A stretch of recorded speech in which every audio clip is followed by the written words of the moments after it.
pimpinan apel. Hormat! Rak!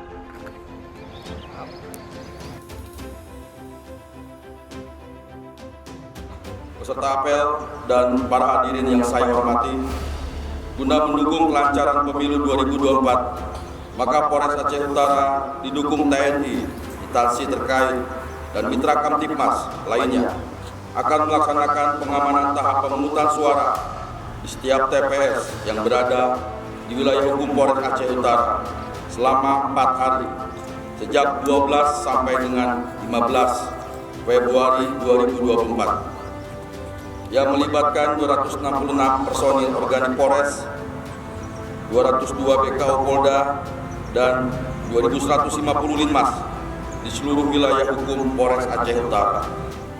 Operasi Mantap Brata 2023-2024 tentunya diiringi dengan penguatan strategi komunikasi publik untuk memberikan sosialisasi dan edukasi kepada masyarakat. Hal tersebut dilakukan agar masyarakat senantiasa menjaga persatuan dan kesatuan bangsa, ikut berpartisipasi dalam menjaga stabilitas Kamtipmas pada pemilu 2024, serta agar masyarakat mengetahui berbagai upaya pengamanan yang telah kita lakukan.